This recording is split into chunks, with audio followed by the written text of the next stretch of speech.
Dear friends, मैं रुचि गुप्ता आपके अपने परिवार न्यू आकार एकेडमी में हार्दिक स्वागत करती हूँ। और बताइए कैसे हैं आप लोग। हम उम्मीद करते हैं आप बहुत बेहतर होंगे, अपनी पढ़ाई कर रहे होंगे। आज ये हमारा 7वां प्रैक्टिस सेट है। इसके पहले हमने 6 previous year Uttar Pradesh police के हिंदी के करवाए हुए हैं।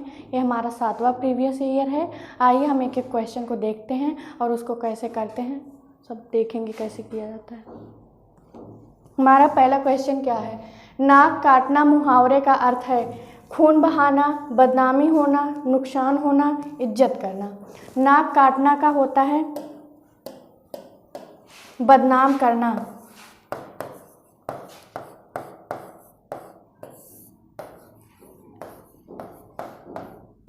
बदनाम करना ये किसी भी विकल्प में नहीं है, अर्थात ये आयोग के ही तरफ से गलत छपा हुआ था। तो नाक काटना का होता है बदनाम करना, तो इसमें हम ये मान सकते हैं बदनामी होना।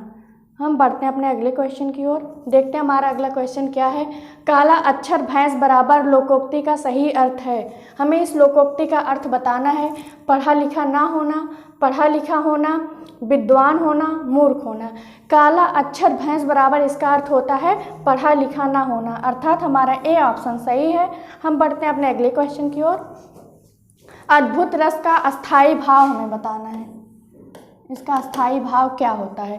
क्रोध, उत्साह, विस्मय या भय। तो क्रोध का अस्थाई भाव होता है रौद्र, और उत्साह का होता है वीर, और विस्मय का होता है अद्भुत, भय का होता है भयानक। हमें बताना है अद्भुत का, तो हमारा सी विकल्प सही है, विस्मय होता है। हम बढ़ते हैं अपने अगले क्वेश्चन की ओर। हम देखते हैं हमारा अगला क्वेश्चन क्या है। सोरठा के प्रथम चरण में कितनी मात्राएं होती हैं। 10, 11, 12 या 13। सोरठा के प्रथम और तीसरे चरण में 11 मात्राएं होती हैं। दूसरे और चौथे चरण में 13 मात्राएं होती हैं, अर्थात हमारा वी विकल्प सही है। पहले चरण में 11 मात्राएं होती हैं। यह अर्ध सम्मात्रिक का उदाहरण है। ये दोहा का उल्टा होता है सोरठा।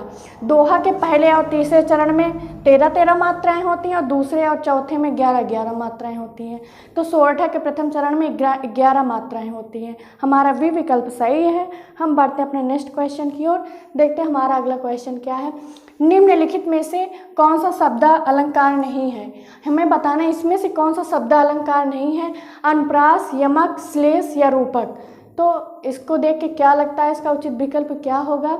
अलंकार 2 प्रकार के होते हैं, एक शब्द अलंकार, एक अर्थालंकार। तो अनुप्रास भी शब्द अलंकार है, यमक भी शब्द अलंकार है, श्लेष भी शब्द अलंकार है, लेकिन रूपक अर्थालंकार है, अर्थात हमारा डी विकल्प सही है। हम बढ़ते हैं अपने अगले क्वेश्चन की ओर। निम्न में से दंत ध्वनि है, इसमें बताना है कौन सा दंत ध्वनि है। खा, चा, ला, फा। तो खा तो कंठ ध्वनि है,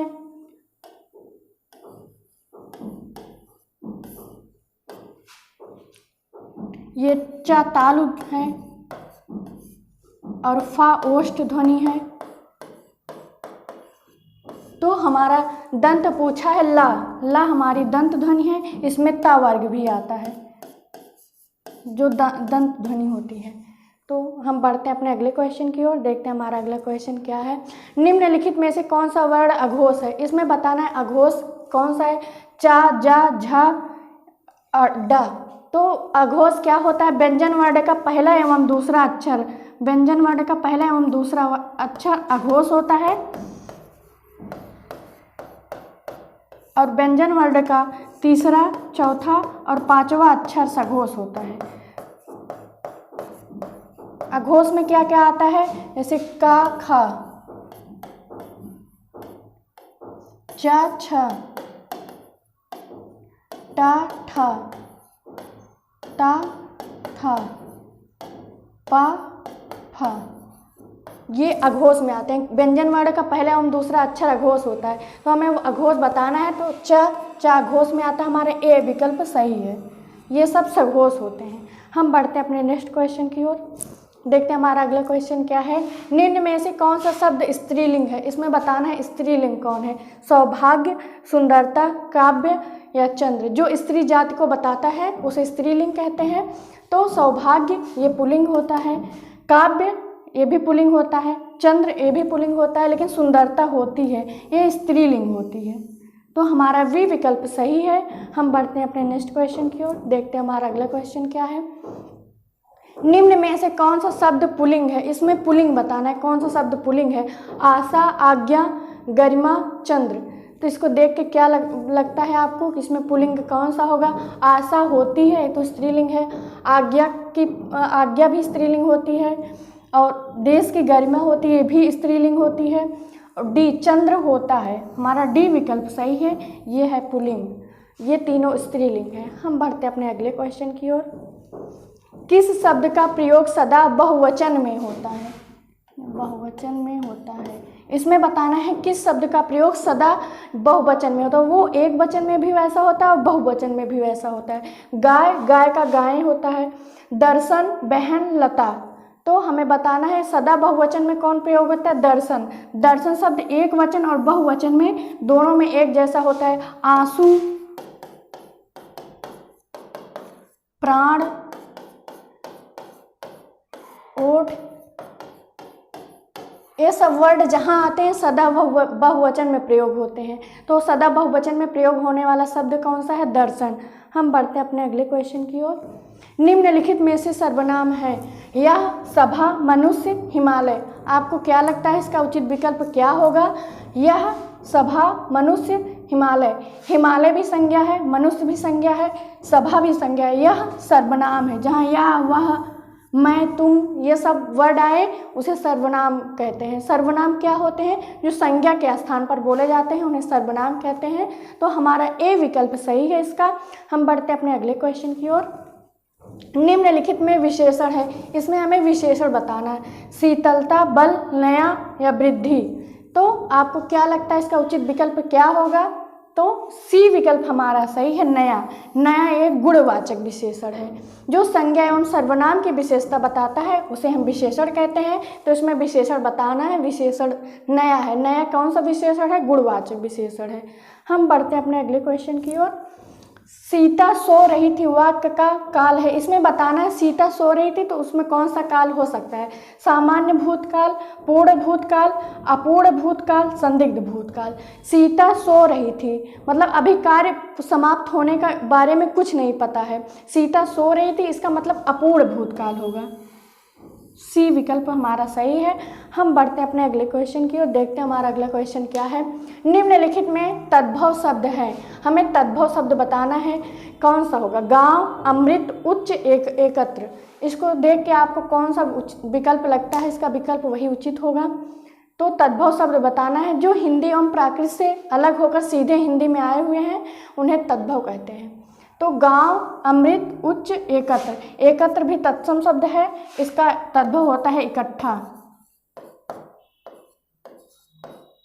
और उच्च ये भी तत्सम शब्द है, इसका तद्भव होता है ऊंचा। और अमृत ये भी तत्सम शब्द है, इसका तद्भव शब्द होता है अमीय। लेकिन गांव ये तद्भव शब्द है, इसका तत्सम शब्द होता है ग्राम। तो हमें तद्भव शब्द बताना था, हमारा ए विकल्प सही है, गांव। हम बढ़ते हैं अपने अगले क्वेश्चन की ओर। निम्नलिखित में तत्सम है, अब इसमें तत्सम शब्द बताना है। जो संस्कृत से सीधे आए हुए हैं उन्हें तत्सम शब्द कहते हैं। तो क्या होगा? गधा, गाय, घड़ा या ग्राहक। गधा ये भी तद्भव शब्द है, इसका तत्सम शब्द होता है गर्धव। गाय ये भी तद्भव शब्द है, इसका तत्सम शब्द होता है गौ। और घड़ा ये भी तद्भव शब्द है, इसका तत्सम शब्द होता है घट। लेकिन ग्राहक ये हमारा तत्सम शब्द है, इसका तद्भव होता है गाहक। तो हमारा डी विकल्प सही है। हम बढ़ते हैं अपने अगले क्वेश्चन की ओर। देखते हैं हमारा अगला क्वेश्चन क्या है। जल का पर्यायवाची नहीं है। नीर, समीर, सलिल, अम्बु। इसको देख के क्या लगता है आपको कि इसका उचित विकल्प क्या होगा? नीर, समीर, सलिल, अम्बु। नीर ये भी जल की पर्यायवाची है, सलिल ये भी जल की पर्यायवाची है, अम्बु ये भी जल की पर्यायवाची है, लेकिन समीर ये हवा की पर्यायवाची है, अर्थात हमारा बी विकल्प सही है। हम बढ़ते हैं अपने अगले क्वेश्चन की ओर। देखते हैं हमारा अगला क्वेश्चन क्या है। जटिल का विलोम होगा, इसमें बताना है जटिल का विलोम क्या होगा, कठिन, रूढ़, सरल या मुश्किल। तो जटिल का होता है सरल, हमारा सी विकल्प सही है। हम बढ़ते हैं अपने अगले क्वेश्चन की ओर। देखते हैं हमारा अगला क्वेश्चन क्या है। वर्ण का अर्थ नहीं होता है, इसमें बताना है वर्ण का अर्थ क्या नहीं हो सकता, अक्षर, रंग, जाति या सुंदर। इसको देख के क्या लगता है आपको इसका उचित विकल्प क्या होगा।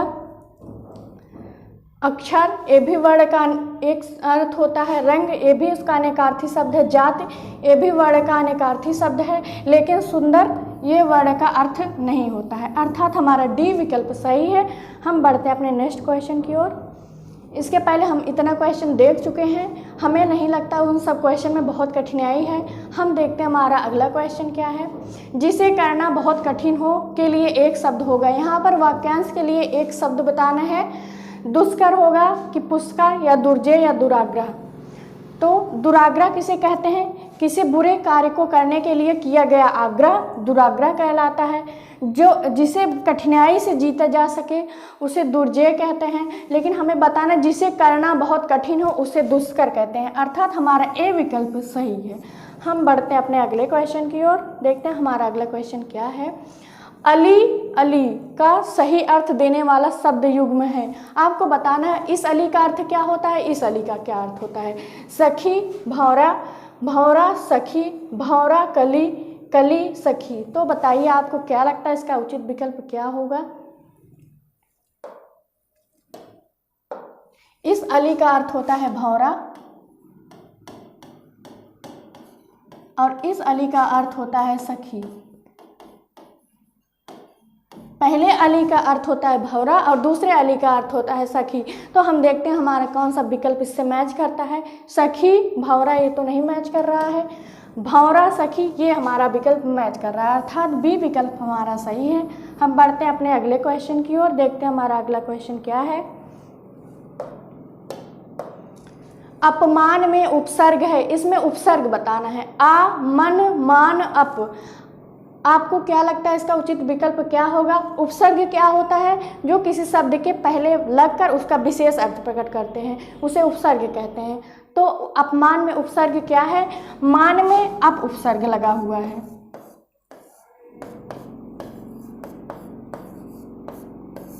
अप धन मान बराबर अपमान, तो इसमें हमारा डी विकल्प सही होगा, इसमें अप उपसर्ग लगा हुआ है। हम बढ़ते हैं अपने अगले क्वेश्चन की ओर। देखते हैं हमारा अगला क्वेश्चन क्या है। घबराहट में प्रत्यय है अट, हट, आहट, राहट। आपको क्या लगता है इसमें कौन सा विकल्प सही होगा। तो घबराहट में आहट प्रत्यय लगा हुआ है, हमारा सी ऑप्शन सही है। प्रत्यय किसी शब्द के बाद में लगते हैं। हम बढ़ते हैं अपने अगले क्वेश्चन की ओर। परमार्थ का संधि विच्छेद है, इसका सही संधि विच्छेद बताना है, इसमें कौन सा संधि विच्छेद सही होगा। परम धन अर्थ, परम पर धन अर्थ, पर धन आर्थ, परमो धन अर्थ। परमार्थ का सही संधि विच्छेद होता है परम धन अर्थ, परम धन अर्थ। तो हमारा ए विकल्प सही है, परम धन अर्थ। इसमें है दीर्घ स्वर संधि। जब हम स्वर संधि का संधि का कॉन्सेप्ट हम आपको वहाँ समझाएंगे तो कैसे संधि विच्छेद किया जाता है, इसको कैसे पहचाना जाता है, वहाँ पे हम सब बताएंगे। यहाँ पे बस आपको क्वेश्चन मात्र दिखाने के लिए लाए हैं कि हमारा क्वेश्चन उत्तर प्रदेश पुलिस में हिंदी के क्वेश्चन कैसे आते हैं। तो इसका हमें बताना था परमार्थ का संधि विच्छेद क्या होगा, परम धन अर्थ। हम बढ़ते हैं अपने अगले क्वेश्चन की ओर। मैंने यह काम कर लेना चाहिए वाक्य में अशुद्ध अंश है, इसमें बताना है कौन सा अंश में, कौन से अंश में अशुद्धि है। मैंने में अशुद्धि है, यह में अशुद्धि है, काम में अशुद्धि है कि कर लेना में अशुद्धि है। तो मैंने यह काम कर लेना चाहिए था, तो मुझे मैंने की जगह अगर मुझे होता तब ये शुद्ध वाक्य होता, लेकिन यहाँ मैंने में गड़बड़ी है, तो मुझे यह काम कर लेना चाहिए था इसका शुद्ध वाक्य है। तो यहाँ पर हमारा ए ऑप्शन सही है। यहाँ पर अशुद्ध कहाँ अंश है, मैंने में। तो हम बढ़ते हैं अपने अगले क्वेश्चन की ओर। देखते हैं हमारा अगला क्वेश्चन क्या है। राजपुत्र में समास है, इसमें बताना है राजपुत्र में कौन सा समास होगा। तत्पुरुष द्विगु समास, द्वंद्व समास, अव्ययी भाव समास या तत्पुरुष समास। तो राजपुत्र मतलब राजा का पुत्र,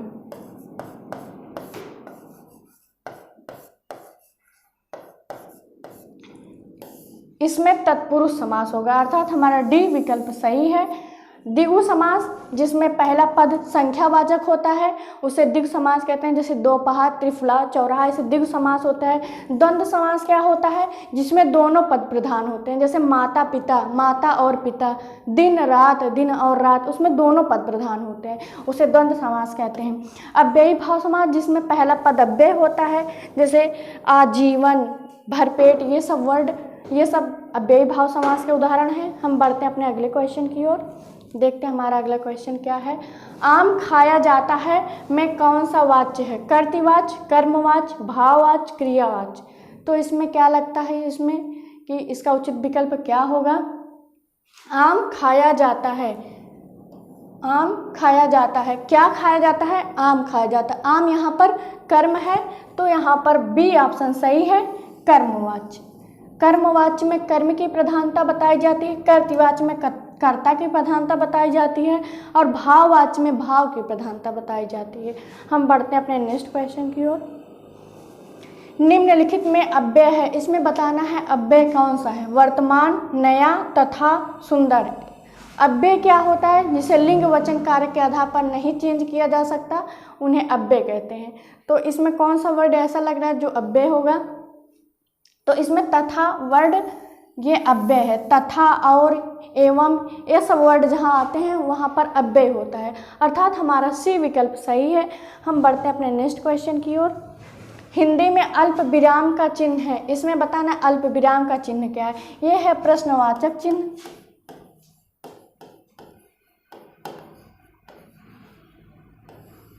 और ये है विस्मयबोधक,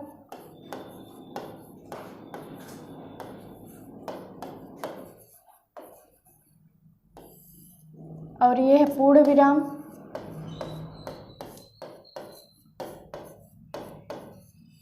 ये है हमारा अल्प विराम का चिन्ह, अर्थात अल्प विराम का चिन्ह होता है ये वाला। हमारा डी विकल्प सही है। अल्प विराम चिन्ह कहाँ लगता है? जहाँ पर हमें थोड़ी देर के लिए रुकना होता है। हम बढ़ते हैं अपने अगले क्वेश्चन की ओर, देखते हैं। ये आ गया हमारा गद्यांश। ये गद्यांश हम एग्ज़ाम में 1 मिनट 1.5 मिनट लगता है, आराम से इसको पढ़ेंगे।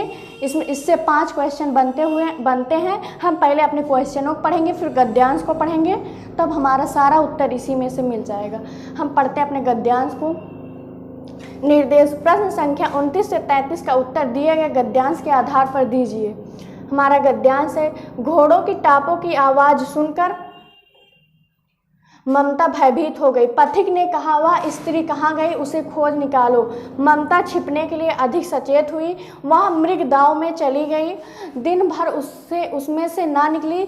संख्या में जब उन लोगों के चले जाने का, संध्या में होना चाहिए था यहाँ पे, संध्या में जब उन लोगों का जाने का उपक्रम हुआ तो ममता ने सुना। पथिक घोड़े पर सवार होते हुए कह रहा था, मिर्जा, उस स्त्री को मैं कुछ दे ना सका, उसका घर बनवा देना, क्योंकि मैंने विपत्ति में यहाँ विश्राम पाया था। यह स्थान भूलना मत। चौसा के मुगल पठान युद्ध को बहुत दिन बीत गया। ममता अब 70 वर्ष की वृद्धा है। वह अपनी झोपड़ी में एक दिन पड़ी थी। उसका कंठ कंकाल खांसी से गूंज रहा था। ममता ने जब जल पीना चाहा, एक स्त्री ने सौंपी से जल पिलाया। सहसा एक अश्वारोही घोड़े झोपड़ी के द्वार पर दिखाई पड़ा। मिर्जा ने जो चित्र बनाकर दिया था इसी जगह का होना चाहिए। बुढ़िया मर गई होगी, अब किससे पूछूं। एक दिन शहंशाह हुमायूं ने इस छप्पर के नीचे विश्राम किया था। यहाँ पे इस होना चाहिए, इस छप्पर के नीचे विश्राम किया था। निम्नलिखित में बुढ़िया को क्या नहीं था? बुढ़ापा, खांसी, कमजोरी, सामर्थ्य। इसमें बताना है बुढ़िया को क्या नहीं था। बुढ़िया को बुढ़ापा, खांसी, कमजोरी की वजह से सामर्थ्य नहीं था। हमारा डी विकल्प सही है। वो बुढ़ापा हो चुकी थी, उसके बुढ़ापा की वजह से खांसी, कमजोरी सब थी, लेकिन उसी की वजह से उसके अंदर सामर्थ्य नहीं था। हमारा डी विकल्प सही है। हम बढ़ते हैं अपने अगले क्वेश्चन की ओर, देखते हैं हमारा अगला क्वेश्चन क्या है। अश्वारोही वहाँ क्यों आया था? बुढ़िया को ढूंढने के लिए, मिर्जा की तलाश में, बुढ़िया के छप्पर को ढूंढ ले, वहाँ विश्राम करने के लिए। वहाँ पर हुमायूं ने उस बुढ़िया के छप्पर के नीचे विश्राम पाया था और वह उस अश्वारोही को वो चित्र बना के दिया था कि बुढ़िया के छप्पर को ढूंढे और उसका घर बनवा दे। तो वहाँ पर अश्वारोही क्यों गया था? बुढ़िया के छप्पर को ढूंढने। अर्थात हमारा सी विकल्प सही है। हम बढ़ते हैं अपने अगले क्वेश्चन की ओर। देखते हैं हमारा अगला क्वेश्चन क्या है। गद्यांश में पथिक किसे कहा गया है? मिर्जा को, मुगल योद्धा को, ममता को, हुमायूं को। यहाँ पर पथिक हुमायूं को कहा गया है क्योंकि हुमायूं ही था जो बुढ़िया के घर में उसको विश्राम मिला हुआ था। हम बढ़ते हैं अपने अगले क्वेश्चन की ओर। देखते हैं हमारा अगला क्वेश्चन क्या है। हुमायूं में कौन सा गुण था? कृतज्ञता, न्यायप्रियता, कृपणता, विश्वसनीयता। हुमायूं के अंदर कृतज्ञता का गुण था क्योंकि वह बुढ़िया के किए गए उपकार को भुला ना सका, तो वह उसके उपकार को नहीं भुला सका। वह उसके झोपड़ी बनवाने के लिए अपने अश्वारोही को बोला भी था। तो इसमें ए ऑप्शन सही है। हम बढ़ते हैं अपने अगले क्वेश्चन की ओर। देखते हैं हमारा अगला क्वेश्चन क्या है। ममता दिन भर बाहर क्यों नहीं निकली? इसमें बताना है ममता दिन भर क्यों नहीं घर से निकली। उसका घर नहीं था, वह डरी हुई थी, शरीर में शक्ति नहीं थी, घायल थी। ममता घोड़ों की टोपों की आवाज़ सुनकर ममता बहुत भयभीत हो गई थी, इसलिए वह घर से बाहर नहीं निकली। अर्थात हमारा बी विकल्प सही है, वह डरी हुई थी। हम बढ़ते हैं अपने अगले क्वेश्चन की ओर। देखते हैं हमारा अगला क्वेश्चन क्या है। रामधारी सिंह दिनकर को किस कृति पर साहित्य अकादमी पुरस्कार दिया गया था? कुरुक्षेत्र पे, उर्वशी पे, संस्कृति के 4 अध्याय पर, रश्मिरथी पे। ये चारों रचनाएं रामधारी सिंह दिनकर की हैं, लेकिन इनको संस्कृति के 4 अध्याय के लिए साहित्य अकादमी पुरस्कार दिया गया था। साहित्य अकादमी पुरस्कार की अब बात आ गई तो साहित्य अकादमी पुरस्कार की स्थापना किस वर्ष हुई थी? 1954 में। और इसे 24 भाषाओं में दिया जाता है। 22 भाषाएं संविधान की प्लस इंग्लिश प्लस राजस्थानी, 24 भाषाओं में साहित्य अकादमी पुरस्कार दिया जाता है। और पहला साहित्य अकादमी पुरस्कार किसको दिया गया था? माखनलाल चतुर्वेदी को, उनकी कृति हिम तरंगिणी के लिए। और रामधारी सिंह दिनकर को 1959 में दिया गया था संस्कृति के 4 अध्याय के लिए। हमारा सी विकल्प सही है। हम बढ़ते हैं अपने नेक्स्ट क्वेश्चन की ओर। पद्मावत किसकी रचना है?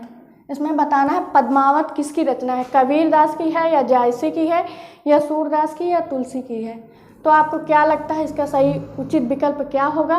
तो पद्मावत है मलिक मोहम्मद जायसी की, जो अवधी भाषा में लिखी गई है। हमारा बी विकल्प सही है। हम बढ़ते हैं अपने अगले क्वेश्चन की ओर। देखते हैं हमारा अगला क्वेश्चन क्या है। चंद्रगुप्त नाटक के रचयिता हैं भारतेंदु हरिश्चंद्र, जयशंकर प्रसाद, मोहन राकेश, भीष्म साहनी। चंद्रगुप्त के रचयिता हैं जयशंकर प्रसाद। हमारा बी विकल्प सही होगा। हम बढ़ते हैं अपने अगले क्वेश्चन की ओर। ये हमारा आज का लास्ट क्वेश्चन है। हिंदी में 37 क्वेश्चन आते हैं, 37वां क्वेश्चन है।